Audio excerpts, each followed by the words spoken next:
And big boss వెళ్ళే ముందు కూడా మీరు చాలా వరకు వినే ఉంటారు. ఏంటంటే బిగ్ బాస్కి వెళ్ళొచ్చిన వాళ్ళకి తర్వాత అవకాశాలు కానీ, సో వాళ్ళ లాంగ్ టర్మ్ కెరియర్ని సెట్ చేసుకోవడంలో సంథింగ్ దే విల్ ఫిక్కల్ అవుతూ ఉంటారు. సరిగ్గా సక్సెస్ అవ్వలేదు అని కూడా. అంటే మేబీ అది కూడా అయి ఉండొచ్చు, లేదా వాళ్ళకి ఏది ఇష్టమో అదే చేయాలనుకున్న ఉండొచ్చు కదా. అంటే మనం బిగ్ బాస్ నుంచి బయటికి వచ్చిన తర్వాత ఎక్కడ కనపడట్లేదు, చాలా ప్రాజెక్ట్స్ తీయట్లేదు, చాలా వరకు ప్రాజెక్ట్స్ లేదు అనేవాళ్ళు ఉండొచ్చు అని మీరు అంటున్నారు. నేను ఎలా చూస్తానంటే వర్క్ సింపుల్గా ఉండాలేమో అనిపించిందేమో. మరి నెక్స్ట్ మీ మూవీ ఎలా ఉండబోతుంది? విన్నర్ అయ్యారు. విన్నర్ది సపరేట్ వదిలేయండి, అది షో వరకే. అది దాని తర్వాత I have a normal life to lead. Okay. So నా కెరీర్కి నేను కావాల్సిన ప్రాజెక్ట్కి obviously I try my level best to entertain everyone. దానికి నేను ఖచ్చితంగా నా 100% ప్రయత్నం నేను ఇస్తాను. అంటే సో నిఖిల్ నుంచి మేము మూవీ ఎక్స్పెక్ట్ చేయొచ్చు. Really? Series, web series, serial కూడా చేయొచ్చు. నేను సీరియల్ వదిలేస్తాను చేయను, ఎందుకంటే that is the base, that is where people start loving మీ. ఆ ప్లేస్ని నేను వదులుకోలేను. కానీ ఇప్పుడే చేస్తాను అప్పుడు చేస్తాను చెప్పలేను. నేను అంటే చూసుకొని చేద్దాం. Whatever I do let me do a neat వాళ్ళ డీసెంట్ నైస్ మంచిదే. అలానే ఏది పడితే అది దొరికిందంతా చెయ్య. ఏది which I feel it is good, I try to do that project. అంటే పాస్ట్లో ఎవరైనా విన్నర్స్ అయిన వాళ్ళు సీరియల్స్ బ్యాక్గ్రౌండ్ నుంచి వచ్చిన వాళ్ళు కంప్లీట్గా సీరియల్స్ని పక్కన పెట్టేసి they are trying for the other things ఉన్నప్పుడు నిఖిల్ కూడా అలాగే వెళ్తారేమో అని ఒక అంటే అదే ఇప్పుడు నాతో మాట్లాడితే క్లారిటీ దొరుకుతాయి. నన్ను అడగకుండానే వాళ్ళే జడ్జ్మెంట్ తీసేసుకోవడం నిఖిల్ ఇలాగే చేస్తాడని. సో అక్కడే కొన్ని నేను అలాంటి వాళ్ళ కోసమే నేను పర్టికులర్గా నేను అలాంటి వాళ్ళకి అందరికీ ఏం చెప్తానంటే ఒక మంచి ప్రాజెక్ట్ సీరియల్ వస్తే ఖచ్చితంగా నేను సీరియల్ కూడా చేస్తాను. ఓకే. సో ఫైనల్గా అయితే ఎలా అయితే ఏముంది ఎంటర్టైన్ చేయడం మాత్రం నేను ఆర్టిస్ట్. నాకు language barrier, state barrier, country barrier, place barrier or the stage barrier ఉండదు. So I'll do wherever I want to go, I'll go. Whatever I want to do as an actor I do. Okay. And Bigg బాస్లో ఉన్న రోజుల్లో so మీకు బాగా ఇష్టమైన రోజు ఏంటి? Family week. Family week and బస్తా ఆడిన గేమ్. ఫినాలే టైంలో విజయ్ సేతుపతి గారు, మంజు వారియర్ గారు, ఉపేంద్ర గారు వీళ్ళందరూ వచ్చింది. అండ్ మెయిన్ ఫినాలేలో రామ్ చరణ్ అన్న వచ్చింది. చాలా obviously it's memorable. Whole show is a memory for me. Okay. So దాంట్లో హైలైటెడ్గా ఇవి. అండ్ గెట్టింగ్ నాకు కొంతమందితో ఏర్పడిన బాండ్స్, వాళ్ళతో జరిగిన జర్నీ. ప్రేరణకు నాకు అంత జర్నీ ఉందని తెలియదు. బయటకు వచ్చిన తర్వాత we have a beautiful memories which we got. విష్ణుతో ఉంది, పృథ్వీతో ఉంది, యష్మితో ఉంది, అవినాష్, రోహిణి వీళ్ళందరితో ఉంది. So everything is memory and that is my ఆస్తి. యాక్చువల్లీ మెమరీస్ మై ఆస్తి. Memories are the real assets which you gives someone well going and which you take with you well going. Family వీక్కి ముందున్న నిఖిల్కి so అంటే లోపలికి వచ్చిన తర్వాత family members ఇచ్చిన inputs కొన్ని ఉంటాయి. ఆ ఇన్పుట్స్ తర్వాత మీ గేమ్లో ఏమన్నా మార్పులు ఏమన్నా చేసి ఏం మారుస్తాం భయ్యా? ఎన్ని రోజులు మారుస్తాం? మా అమ్మ వచ్చి ఏదో చెప్పారు, అది నేను చేసి ఉంటే అందరితో బాగుండాల్సింది. అందరు సేమే ఉన్నారు. బేసిక్లీ అదే చెప్తాను, నువ్వు గట్టిగా మాట్లాడితే నేను ఇన్ని రోజు ఎందుకు మాట్లాడలో అడుగుతావు, మళ్ళీ ఎందుకు అడుగుతావు నువ్వు? బేసిక్లీ అది క్వశ్చన్ మీరే అడుగుతారు, ఆన్సర్ మీరే చెప్తారు. మళ్ళీ అడగడం ఎందుకు, చెప్పడం ఎందుకు? సో ఇట్స్ ఓకే, తీసుకునే వాళ్ళు తీసుకుంటారు. మా అమ్మ చెప్పింది ఏం తీసుకోలేదు. ఓకే, చెప్పారు, అమ్మ వచ్చింది పాప ఏవో అనిపించి ఉండొచ్చు, సరే అమ్మ ఓకే అమ్మ అనుకున్నా. ఇప్పుడు దాంట్లో వల్ల నేను ఎంతవరకు నెగిటివ్ వెళ్తాను, అరే నేను ఎలా కనిపిస్తాను, it's not in your hand. నీకేమనిపిస్తుందో చెయ్యి. చూసేవాళ్ళు ఎలా కావాలన్నా చూస్తారు. సింపుల్గా చూసేవాళ్ళు ఎలా చూస్తారంటే నిఖిల్ ఒకరితో వెళ్తుంటే ఫ్రెండ్తో వెళ్తున్నారని కూడా కొంతమంది అనుకుంటారు, ఫ్యామిలీ వాళ్ళతో వెళ్తున్నారని. కొంతమంది చెల్లితో నడుచుకెళ్తున్నాడు, కొంతమంది గర్ల్ ఫ్రెండ్ వేసుకొని వెళ్తున్నాడు అనుకుంటారు. ఇంతకు బయట నుంచి అంటే బయటికి వచ్చిన తర్వాత ప్రపోజల్స్ ఏమన్నా వచ్చాయా? వచ్చాయి. అంటే కొంచెం పెండింగ్ వర్క్ అంటే పెండింగ్ ఫైల్స్ పెట్టినట్టు అలా పెండింగ్లో ఎవరన్నా పెట్టారా? లేదు. It's like basically the journey which I have gone through till now. నేను ఏమేమి చూసాను, ఏమేమి జర్నీ త్రూ వచ్చాను.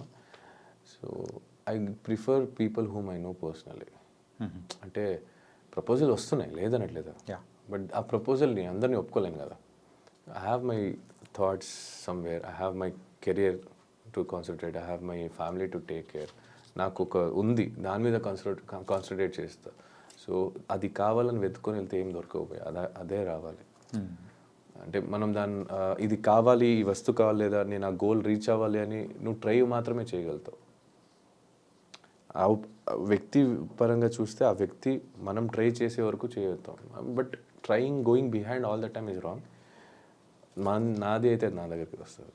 మీరు బిగ్ బాస్లో మీ యొక్క లవ్ స్టోరీది ఎమోషనల్గా చెప్పిన మూమెంట్, సో ఇన్స్టాగ్రామ్లో ఇన్ఫ్యాక్ట్ చెప్పాలంటే ఎన్ని ఛానల్స్లో అయితే పెట్టారో సో అది కట్ చేసి అంత షేక్ అయిపోయింది, అంత ఎమోషనల్. అంటే దట్ అంటే లవ్ అంటే ఇలా ఉంటుందా, after the separation is happen, so the person అనేవాడు ఇలా ఉంటారా ఏంటి అని అంటే చాలామంది కూడా బ్రేకప్ అయిన పర్సన్ని మీలో చూసుకున్నారు. అలా ఉన్నింది సిచ్యువేషన్. అలాగే ఉంటుంది ఇంకా బ్రేకప్ అయిన తర్వాత, ఇంకేం చెప్తావు.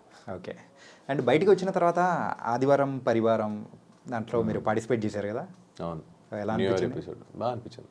It was good. After long time మా స్టేజ్ ఎక్కడం వల్ల మా బ్యాచ్ అందరూ కలవడం, everyone are my friends there actually. Someone specials also happen. Everyone are special to me there.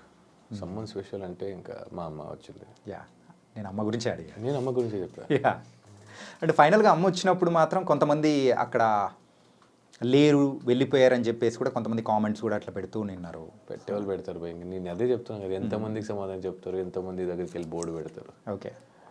ఇప్పుడు నేను ఎవరికి చెప్పాలో వాళ్ళకి అర్థమై ఉంటుంది, ఎవరు అర్థం చేసుకోవాలో వాళ్ళకి చెప్ప అవసరం లేదు. ఇంకా లేదు ఇది అది కాదు అది ఇది, ఇది అది కాదు అనే వాళ్ళకి అనిపిస్తూనే ఉంటుంది. మీరు ఇది కాదు ఇది అని చూపించినా వాళ్ళకి అది కాదు ఇది అనిపిస్తూ ఉంటుంది. సో కాళ్ళు లాగే వాళ్ళు కాళ్ళ సింపుల్ చెప్పాలంటే నా ఇదే వద్దు అది ఇదే కూడా అదేనా, కాళ్ళు లాగే వాళ్ళు కాళ్ళ దగ్గర ఉంటారు, ప్రేమించే వాళ్ళు మనసులో ఉంటారు, అయిపోయింది. Nice bro. అండ్ ఇంకా అమ్మ దగ్గర నుంచి వచ్చే మాట కామన్గా ఒకటే వస్తూ ఉంటుంది, అందరూ కూడా వెయిట్ చేస్తున్నమాట, మ్యారేజ్ ఎప్పుడు? యాక్చువల్లీ లాస్ట్ ఇంటర్వ్యూలో కూడా అడిగారు, మా అమ్మాయి ఎప్పుడు ఒకే మాట మీద ఉంటుంది, నెక్స్ట్ ఇయర్ కూడా అడగండి, ఇంకా 2 years అండి అంటుంది. సో అది మ్యారేజ్ అనేది ఇట్స్ లైక్ ఇట్స్ రిటర్న్, ఎప్పుడు అవుతుందో అప్పుడు చూద్దాం, ఎప్పుడు రాసి పెట్టి ఉంటుందో అప్పుడు అవుతా. ఓకే. అండ్ అప్పులు ఉన్నాయని చెప్పేసి అన్నారు కదా, ఇప్పుడు అప్పులు క్లియర్ అయిపోయినట్టే? డబ్బులు వస్తే అది కట్టాలి, కట్టేస్తే క్లియర్, కొంత క్లియర్ అయిపోతుంది. అప్రాక్సిమేట్ ఎంత ఉండొచ్చు? ఇది వచ్చే దాంట్లో 100 రూపాయలు ఒక 35-40 రూపాయలు ఉంటాయి. ఇది చూపించండి అయితే, ఆన్సర్ చెప్పకపోతే చూపించచ్చు. అంటే లేదు అంటే ఎవరైనా హెల్ప్ చేస్తారంటే ఓకే చెప్పొచ్చు, ఎవరు హెల్ప్ చేయారంటే ఇంకెందుకు చెప్పు. ఇట్స్ ఓకే బ్రో, ఇది చూపించాలి. యా, ఫైనాన్షియల్ మ్యాటర్ దగ్గరికి వచ్చేటప్పటికి మాత్రం ప్రతి ఒక్కరు బేసిక్లీ చిన్నప్పటి నుంచి ఎవరైనా అడగండి, ఆడవాళ్ళ దగ్గర ఏజ్ అడగకూడదు, అబ్బాయిల దగ్గర శాలరీ అడగకూడదు అంటారు. ఇప్పుడు మాత్రం మీ దగ్గర శాలరీ లేదు కాబట్టి అడగకండి, వచ్చినప్పుడు ఏదో ఒకటి చేస్తాం కదా, ఎలాగో బయటపడతాం. బిగ్ బాస్ హౌస్లో ఉన్నప్పుడు బయటికి వచ్చిన తర్వాత వెయిట్ ఎంత వేరియేషన్ వచ్చింది ఏంటి? 10-11 దాకా మినిమం ఉంటాయి ఈజీలీ. నేను లోపుకి వెళ్ళినప్పుడు 94 ఉండే, బయటికి వచ్చినప్పుడు 81, 82 సంథింగ్. యా. అండ్ సో మీరు లోపలికి వెళ్ళే ముందు సో ఒక పిఆర్ టీం అనేది కూడా ప్రతి ఒక్కరు పెట్టుకుంటారు కదా. సో అలా మీకు పిఆర్ టీం చేసింది ఎవరు? ఎందుకంటే యూజువల్గా ప్రతి ఒక్కరి దగ్గర వెళ్తున్న టైంలో కూడా నెగిటివ్ అనేది జరుగుతూ అట్లా పాస్ ఆన్ అయిపోతూ ఉంటుంది. కానీ మీ విషయం వచ్చేటప్పటికి ఏదైనా వచ్చినప్పుడు మాత్రం సడన్గా మధ్యలో కట్ ఆఫ్ అనేది కూడా జరుగుతుంది. అంటే సడన్గా అది పాజిటివ్గా టర్న్ అయిపోవడం అనేది కూడా జరిగింది. ఏ టెలికాస్ట్లోనా? నో, బయట. నాకు తెలిసి నా పిఆర్ టీం ఏముందో అదే చూపించాడు, ఎక్కడ నాకేం రాంగ్ అనిపించలేదు. ఆడు ఏది రైట్ అనిపించిందో ఎక్కడ అంటే నాకు ఉన్న పిఆర్ పేరు గణేష్, ఇది మీరు కావాలంటే ఉంచుకోవచ్చు లేదని తీసేయచ్చు. మాకు ఒక బాయ్స్ అన్నాను కదా, మాకు బాయ్స్ బ్యాచ్. సో బేసిక్లీ అక్కడ ఏముందో అది చూపించడానికి ట్రై చేశారు మా వాళ్ళు. నన్ను పాయింట్అవుట్ చేసి ఎవరైనా తప్పు అని చేస్తున్నప్పుడు అవతల వాళ్ళు ఏం చేస్తున్నారని చూపించడానికి కూడా జరిగింది. I don't get it's correct. Bigg Boss కంటెస్టెంట్స్కి ఆ పిఆర్ టీం అనేది అంత ఇంపార్టెంటా? నాకు తెలియదు భయ్యా, నాకు అమ్మతో ఏం తెలియదు. ఇలా పెట్టుకోవాలనుకున్న ఎవరో చెప్తే నేను కాంటాక్ట్ అయినప్పుడు గణేష్ అయ్యాడు, పెట్టుకున్నా వెళ్ళా లోపలికి, అంతే తెలుసు నాకు. ప్రీ ప్లాన్ రాదు, పబ్లిసిటీ రాదు, గెలవాలంటే ఏం చేయాలో బయట నుంచి తెలియదు, ఎంత ఖర్చు పెడితే ఎంత ఏమవుతుంది అని తెలియదు, ఖర్చు పెడితేనే గెలుస్తామని తెలియదు, అంత డబ్బులు లేవు. అంత డబ్బులు ఉంటే బిగ్ బాస్ వచ్చేవాడే కాదు. ముందే చెప్పారు మీరు అప్పులు కూడా ఉన్నాయని. ఇంకా మా దాని మీద ఈ గెలవడానికి డబ్బులు ఖర్చు పెట్టి అప్పులు చేసుకునే అంత ఓపిక నాకు లేదు, అంత ధైర్యము లేదు.